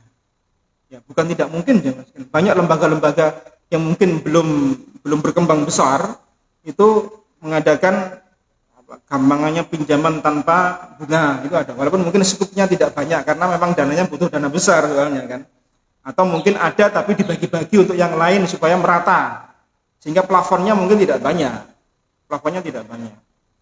tapi beda dengan kalau kita pinjam di perbankan yang ribawi, ya plafonnya mungkin ya panjang-panjang gitu. Yang jadi masalah apa? Aset yang kita agunkan itu boleh jadi nanti akadnya bukan menjadi aset agunan, menjadi apa? Akad jual beli. Begitu kita tidak bisa melunasi, langsung aset kita dilikuidasi menjadi milik perbankan. Itu yang banyak nggak diketahui oleh kita. Ya.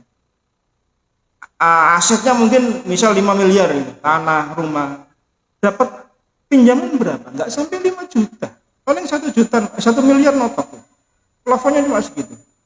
Nanti bunganya per bulan berapa? Usahanya diputar, hasil apa enggak? Mereka enggak mau tahu. Yang penting sampai bayar persenannya sekian bunganya. Kalau enggak, rumah tadi jadi miliknya. Tinggal balik nama tak jadi miliknya apa? Ujungnya dilelang. Disita dilelang dengan harga yang mungkin jauh di bawah, jauh di atas milik kita yang 5 miliar tadi asetnya. Artinya merugi terus. Nggak ada untungnya. Mereka ongkang-ongkang kaki zaman sekalian. Kita yang pinjam gulung komen pagi siang malam mikir opo iso balik. Bukan mengembalikan pokoknya, mengembalikan apa? Bunganya tok. Begitu mencekiknya ya, riba namanya nggak seindah namanya. Bunga lah yo enak nah. Wangi, harum, indah dipandang. Ini enggak seindah apa namanya. Ya semoga Allah Subhanahu wa taala menjadikan apa yang kita upayakan ini ya sebagai pengingat bagi kita semuanya bahwasanya di sana ada hukuman-hukuman yang berat. Kalau bisa kita hindari, sebisa mungkin kita menghindar, sebisa mungkin. Yang penting kan upaya kita aja Mas. Kita jangan pasrah bongkoan gampangannya. Pasrah sopo jarine urip bae lah. Enggak. Kita harus bertekad kuat ya, semampu kita. Nah, di antara yang melandasi kita melakukan atau terlibat dalam riba adalah keinginan kita untuk memperoleh suatu barang atau kebutuhan yang di luar jangkauan kita. Itu salah satunya. Contoh misalnya kita tidak mampu membeli kendaraan. Kemudian kita berupaya keras bagaimana kita bisa punya kendaraan. Dikasih yang second kok sambatnya sering servis. Hanya minta yang baru. Yang baru pokoknya nggak nutut. Apa yang terjadi? Ya pergilah ke leasing. Sudah, jatuh kita pada riba. Kalau nggak mampu, tahan dulu. Sabar. Mudah-mudahan Allah meluaskan rezeki kita. Kita di keluarga kita berupaya kalau nggak mampu sudah tahan dulu lah, nggak beli apa-apa sampai kita mampu, walaupun mungkin saat itu mungkin harganya mungkin lebih tinggi dibanding ketika kita pengen dahulu kan, harga kan inflasi, ngikuti inflasi, tapi boleh jadi Allah memberikan kita rezeki yang sama dengan harga yang ada saat itu gitu loh. Dan saya yakin itu karena kita pernah mengalami hal seperti itu. Kita beli ini, alhamdulillah Allah berikan kemudahan tanpa kita nyicil, kita enggak, kita cash. Keluarga itu bingung, kok iso tuku? Iya, kemurahan dari Allah saja. Saya nggak mau nyicil, nggak mau. Istri saya terutama paling nggak suka. Hatta nyicil panci, Pak. Ya. Panci, presto. Terus konco-konconya itulah. Wah, ini setiap bulan ini kalau di PKK itu lah sering banyak kan? Itu ibu paling tertarik itu. Apalagi dapat bonus ini. Waduh, yang cicilan kemarin belum selesai, datang lagi cicilan berikutnya. Istri saya paling tidak suka itu. Kalau mampu beli, enggak ya sudah. Sabar ya katanya. Ya sudah. Saya bilang, tak bayar tiap bulan. Dia bilang, enggak, saya enggak mau. Saya bilang ke istri saya, tak bayar tiap bulan. Kalau butuh sekarang, ambil loh, tapi saya nggak punya uang kalau cash. Saya bayar tiap bulan ke orangnya. Dengan harga sekian selisih kan mestinya kan. Enggak apa-apa kan kalau seperti itu kan apa-apa. Cuma istri saya nggak suka. Pengennya langsung cash. Jadi sudah, sabar saja. Sabar sampai punya uang yang senilai dengan itu. Padahal konsekuensinya pasti naik. Tapi insya Allah ya kita berupaya menghindari sebisa mungkin ya terlibat dalam masalah riba seperti itu. Demikian Allahu a'lam bishawab. Ini yang bisa kita sampaikan. Di akhir hadis Nabi sallallahu alaihi wasallam melaknat orang yang makan riba, la'anallaha akilar riba wa mukilah, orang yang makan riba dan yang memberikannya. Jadi jangan hanya yang terdampak dosanya itu orang yang makan saja, yang ngasihnya juga dapat, yang nyatetnya kata Nabi juga mendapatkan, wa syahidaihi wa kadhibah, yang nyatet, yang jadi saksi juga dapat juga. Tapi tidak termasuk kata para ulama, yaitu mereka yang memindahkan pembukuannya, yang bukan masuk di transaksinya, cuma memindahkan angka-angka. Mereka nggak termasuk pada transaksi, maka tidak termasuk pada pencatatannya. Cuma mungkin masuk pada ta'awun alal ismi wal udwan, pada dosa yang porsinya berbeda dengan perilaku riba langsung. Karena riba yang dilarang di sini adalah yang makan, yang memberi, yang mencatat dan saksinya. Yang selebihnya tidak, tapi kena efek samping dari perilaku riba tadi. Sebagaimana yang pernah ditanyakan kepada Lajnah Daimah, bagaimana hukum bekerja jadi tukang bersihnya bank ribawi, apakah dapat dosa? Dapat, karena kalau tidak dibersihkan tentu banknya menjadi kotor, toiletnya bau, ya, halamannya penuh dengan sampah, tentu tidak akan nyaman orang bertransaksi riba di sana. Maka kontribusi dia dapat dosa, tentu dengan yang berbeda-beda. Jadi level yang paling bawah sampai manajer di atas dapat semua dosanya. Semoga Allah menghindarkan kita, keluarga kita dari riba. Allahu a'lam bishawab. Banyak sekali nanya. Mudah-mudahan bisa saya jawab. Terkait bagi hasil dari penempatan deposito syariah, apakah termasuk riba? Termasuk riba, apa yang harus dilakukan? Ya, deposito walaupun namanya syariah, dari praktisi-praktisi perbankan jemaah sekalian, namanya syariah tidak sesyariah prakteknya. Namanya saja yang berbau Islam, tapi prakteknya hampir sama dengan yang konvensional. Sebaiknya diambil saja, tidak usah didepositokan. Membayar listrik via e-wallet, ada cashback, iya. Selama tidak ada penundaan, maka insya Allah jika ditunda, ada penundaan, ada denda dan seterusnya, maka termasuk riba. Saya tidak tahu sistemnya e-wallet ini. Itu pakai uang elektronik ya, kalau tidak salah. Ya. Kalau cashbacknya karena dia dibayari dulu, makanya ada keuntungan dari utang piutang, maka tidak boleh. Ya. Sebaiknya tidak menggunakan transaksi pakai dompet elektronik ya, pakai cash saja. Kalaupun menjadi tempat pembayaran loket-loket, maka hindari transaksi berikutnya yang di luar tanggal denda, tanggal pembayaran ya. Karena kalau kita masih menerima pembayaran denda, berarti kita masuk ta'awun alal ismi wal udwan. Jadi mungkin loketnya tutup tanggal 20 misalnya gitu ya. Kalau listrik kan tanggal 20 kalau nggak salah ya, atau tanggal berapa itu saya lupa itu. Jadi kalau masih bayar nggak ada denda dan seterusnya, maka insya Allah masih aman ya. Masih ikut yang denda-denda, berarti kita membantu ribanya. Allahu a'lam. Jika kita berutang pada seseorang karena kebaikan untuk memberi hutang, kita memberi sesuatu sebagai ucapan terima kasih, maka ini boleh. Tapi jika yang diberikan sesuatu tersebut setelah pelunasan, tadi sudah dibahas, pendapat dari Hanabilah diperbolehkan ya memberikan sesuatu sebagai bentuk ucapan terima kasih kita, entah berupa uang, entah makan, dan seterusnya, apapun bentuknya, setelah pelunasan, waktu pelunasan atau setelahnya tidak apa-apa, asal tidak disyaratkan di awal. Asal tidak disyaratkan di awal, itu ulama sepakat tidak mengapa. Tapi kalau hati kita ini lemah, ya mungkin sebaiknya nggak diterima. Karena apa? Dari sudut pandang yang lain ya. Kalau orang misalnya minjami, si A mengembalikan, dia bawa sesuatu.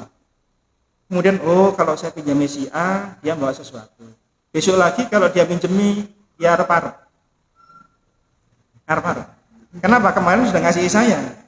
Kok gak ngekei sih? Ada perasaan sesuatu gitu ya.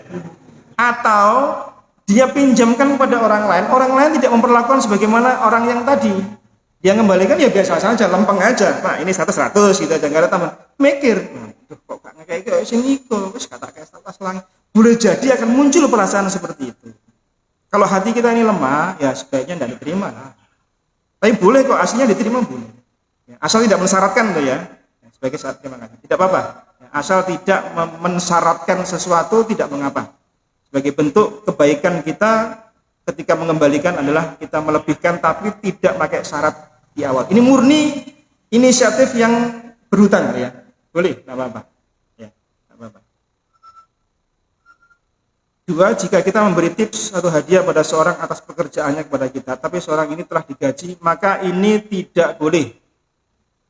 Memberi tips hadiah kepada orang yang telah digaji oleh tempat dia bekerja, ya, pekerjaan dia include pelayanan pada kita sebagai konsumen dan seterusnya, maka dia digaji, maka dia tidak boleh menerima gaji dari selain memperoleh sesuatu dari apa yang dia lakukan sebagai bentuk pelayanan pekerjaannya. Karena apa yang dia kerjakan itu sudah termasuk gaji dia. Maka dia tidak boleh menerima dari yang selain perusahaan berikan. Ini namanya hadiyatul ummah. Pernah dengar kisah tentang seorang pegawai yang disuruh Nabi SAW narik zakat fitrah, zakat, ya. Kemudian pegawai zakat ini ketika sampai pada Nabi SAW, dia mengatakan, ya Nabi, ini zakat bani ini, ya desa ini, yang ini bagian saya dapat tips dari yang saya tarik tadi. Nabi marah, naik ke mimbar, berkhutbah dengan mengatakan, apakah kalau engkau duduk manis di rumah ibumu, engkau dapat seperti itu? Artinya apa? Dia dapat sesuatu itu karena apa? Pekerjaannya kan. Andai dia nggak narik pajak, dikasih enggak? Andai dia nggak narik zakat tadi, dikasih enggak? Nggak dikasih. Andai dia bukan pekerja seperti ini yang ditanyakan, dia dapat nggak hadiah dari kita? Enggak dapat.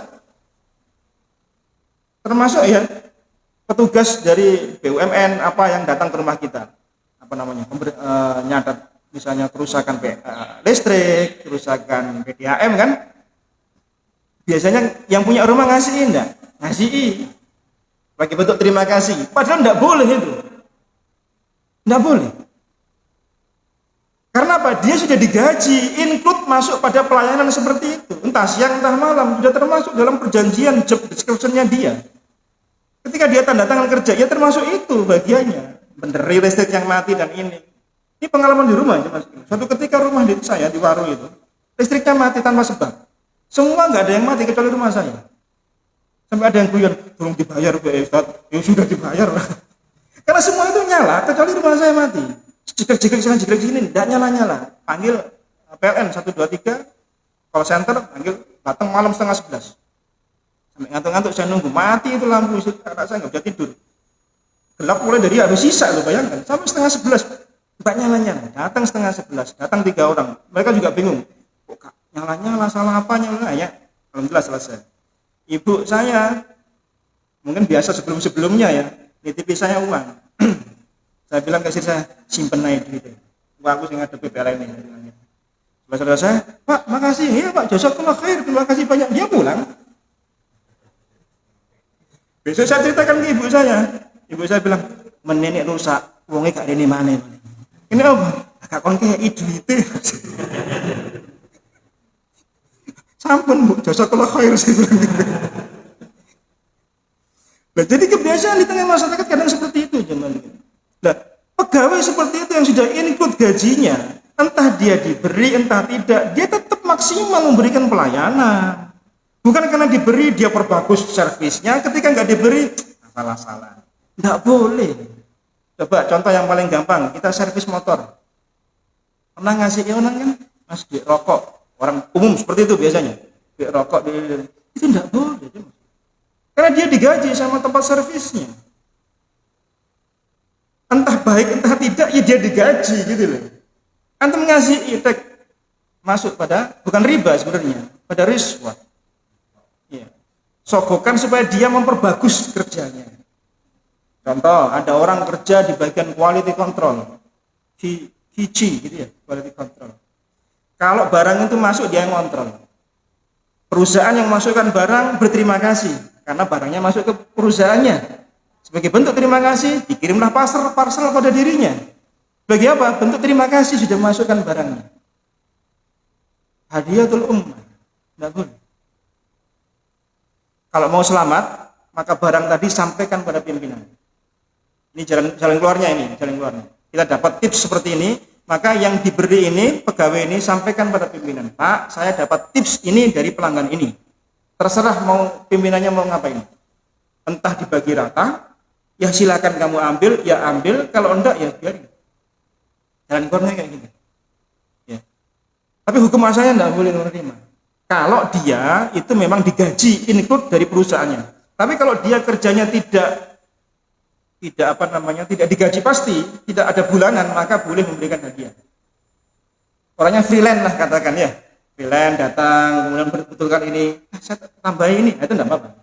Tapi kalau dia itu kerjanya sudah dapat gaji perusahaan, gaji dari pemerintah, maka selama waktu kerjanya itulah yang dia dapat dari dia 1 bulan bekerja, dapat kewajiban, haknya 1 bulan dibayar. Orang ngasih tips, loh itu kerjaannya ya Mas, gila. Oh saya terima kasih sudah dibantu. Itu kerjaan dia. Dia menerima dosa karena hartanya harta haram. Jalan keluarnya sampaikan pada pimpinan supaya selamat. Ada teman-teman kita yang kerja di hotel itu, karena sering dapat tips kan. Ya, di hotel kan kalau pelayanannya bagus, waiters dan seterusnya kan dapat tips. Saya sampaikan ke mereka, kalau ingin selamat uang tips seperti itu, sampaikan pada pimpinan, paling enggak pada tingkat manajerial, manajer atau supervisor gitu, sampaikan. Kemudian uang itu ternyata dikelola dalam bentuk 1 kaleng, dikumpulkan semua. Siapapun yang dapat masuk kaleng. Itu diketahui pimpinan. Setelah itu dibagi rata, itu aman. Aman, karena apa? Tidak 1 orang yang dapat. Karena semua merasakannya, dan itu atas sepengetahuan pimpinan. Yang penting itu poinnya ada pada sepengetahuan izin pimpinan. Itu jalan keluarnya. Kalau Anda masih mau menerima kasus nomor 2 ini, silakan diberikan informasi pada pimpinan. Pak, saya dapat ini. Kalau pimpinan mengatakan kembalikan. Kalau pimpinan mengatakan bisa ambil ini, ya sudah, kasihkan saja. Kalau kemudian bagi rata sama teman-temanmu, karena ini banyak misalnya, untuk traktir, silakan. Itu cara selamat dari tips-tips seperti ini.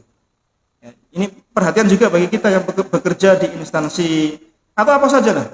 Jangan menerima hadiah tips yang itu di luar gaji pokok bulanan kita. Karena itu bagian dari pelayanan apa yang kita kerjakan. Maka termasuk amanah dalam bekerja, yaitu apa? Di jam-jam waktu itu kita tidak boleh melakukan aktivitas di luar pekerjaan kita. Ya, misal yang kerja di kantor ya, sedang menyelesaikan kerjaan jam 10 nganggur gitu ya. Gimana Pak? Jualan online. Enggak boleh. Karena dia jualan nyambi di jam kerja. Kecuali selepas kerja. Silakan ngobjek. Silakan, enggak masalah. Tapi selama jam itu kata Syekh Muhammad Shalih Al-Utsaimin rahimahullah, dia telah melukai amanah yang ditanggungjawabkan pada diri. Karena ketika tanda tangan dahulu bekerja, kamu masuk kantor jam 8, keluar jam 4. Rentang waktu itu pergunakan tenaga kita, waktu kita untuk bekerja. Kita 1 bulan digaji. Selepas itu silakan melakukan hal yang lain. Loh, saya nganggur kok, kerjaan saya sudah selesai semua. Kerjakan yang lain, bantu temennya atau apa. Jangan, ya kadang bawa jualan di kantor misalnya. Ibu-ibu itu biasa. Jualan ini, jualan itu, bawa ini, bawa itu, nyambi itu. Ya. Udah boleh itu. Kalau pimpinan yang ngerti itu enggak boleh itu. Jangan jualan di area kantor, enggak boleh. Ada yang bawa daster, ada yang bawa makanan kering. Itu di kantor aja masih kan. Jualan itu. Ya, ASN gitu. Ini betulan ini betulan. Bawa daster contoh, daster yang batik, yang ini jualan aja masih kan. Allahu Akbar. Enggak boleh. Ya, kita digaji sudah include dengan pekerjaan kita. Hikmat untuk apa yang sudah amalahkan pada kita dapat gaji bulanan. Kan begitu. Kalau enggak kita berarti apa? Enggak amanah. Kita makan gaji buta. Berarti ada sekian jam yang seharusnya dipotong gaji kita karena kita enggak melakukan pekerjaan di kantor. Seharusnya ketika kita dapat gaji bulanan kita minta dipotong, Pak, tolong potong saya 2 jam saya jualan misalnya gitu. Atau 2 jam saya nganggur misalnya. Bilang sama pimpinan, tapi kan nggak mungkin kita bilang kayak gitu. Absennya masih auto terus soalnya gitu. Nggak boleh ya. Demikian. Allahu a'lam bishawab. Cukup ya? Oh, ya, kata aja. Kalau misalnya diberi dari pihak luar ya, misalnya terkait lain. Iya. Gimana kalau berkaitan dengan itu dalam satu instansi? Misalnya berarti memang misalnya asal memberikan ke anak buahnya, atau misalnya satu proyek. Ya. Nah itu hukumnya masuk ke lain. Kalau ini kaidah, kalau dari bawahan ke atasan itu enggak boleh. Anak buah ngasih parcel ke pimpinan itu enggak boleh. Karena nanti pimpinan pasti akan punya rasa hati lebih kepada yang memberi dibanding dengan yang lain. Tapi kalau dari atasan ke bawah enggak masalah. Atasan ke bawah enggak masalah. Enggak masalah. Insya Allah enggak masalah. Yang enggak boleh itu dari bawahan ke atasan. Maka bentuk undang-undang gratifikasi yang ditelurkan oleh KPK diantaranya adalah pimpinan atau pejabat tidak boleh menerima hadiah, parcel dan seterusnya yang bentuk itu pada orang-orang yang ada di bawahnya. Dahulu, di zaman dahulu sebelum ada KPK, kan orang mudah ngasih apa-apa ke atasannya kan, kemudian atasan muncul kecondongan pada anak buahnya. Dia lebih pilih kasih, dia lebih perhatian. Karena memang tujuannya memberi itu memang seperti itu dia gitu. Supaya pimpinan punya perhatian lebih pada dirinya. Dikasihlah parcel ketika hari raya dan seterusnya. Tapi kalau dari atasan ke bawah, anak buah tak kasih hadiah, boleh. Insya Allah bapak buah yang baik gitu. Bapak buah, kan ada anak buah dan bapak buah. Demikian jemaah sekalian. Allah saya kira cukup ya. Mudah-mudahan bermanfaat, mudah-mudahan ini menjadi pelecut kita ya untuk lebih bersemangat lagi mencari rezekinya Allah yang halal dan thayyibah. Karena yang halal dan thayyibah itu lebih banyak daripada yang haram. Ya. Jadi jangan berputus asa dari rahmat Allah Subhanahu wa taala. Kita akhiri, semoga bermanfaat. Mohon maaf jika ada yang kurang. Subhanakallahumma bihamdika asyhadu an la ilaha illa anta astaghfiruka wa atubu ilaik. Wa sallallahu ala nabiyyina Muhammad walhamdulillahirabbil alamin. Assalamualaikum warahmatullahi wabarakatuh.